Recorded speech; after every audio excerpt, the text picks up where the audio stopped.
Bene, voltiamo pagina, parliamo come detto di sostenibilità, andiamo a vedere cosa ci propone il servizio. È un territorio di collina, siamo nella Pedemontana del Grappa,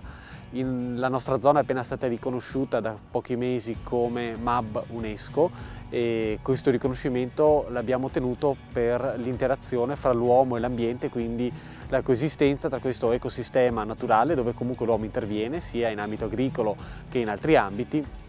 e un ambiente che ha una sua peculiarità. È un ecosistema fragile quello di cui parla Simone Rech, titolare di Tenuta Amadio, tra gli esempi virtuosi del progetto Innosos, iniziativa avanzata da Coldiretti Treviso grazie al PSR della Regione Veneto, che ha come obiettivo quello di analizzare e gestire gli elementi di conflitto fra gli stakeholder del territorio, mondo produttivo vitivinicolo, ma anche imprese, associazioni e comunità locali.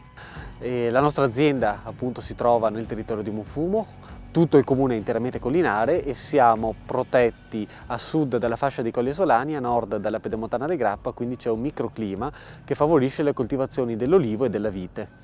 Tra le tematiche affrontate dal progetto la produzione sostenibile, il miglioramento della tutela ambientale, il paesaggio e la biodiversità, azioni concrete tra le vigne di Tenuta Amadio. Quello che poi ti dà soddisfazione è vedere quando il risultato di tutta l'annata, poi attraverso la vendemmia e la trasformazione in bottiglia,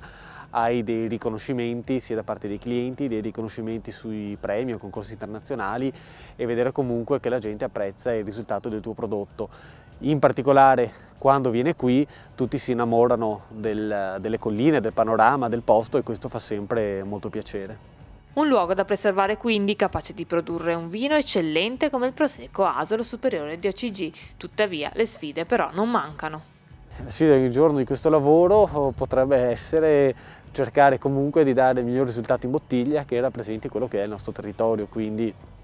sapere che ogni giorno stiamo lavorando per produrre un asolo di OCG che sia frutto espressione di queste colline e di questo territorio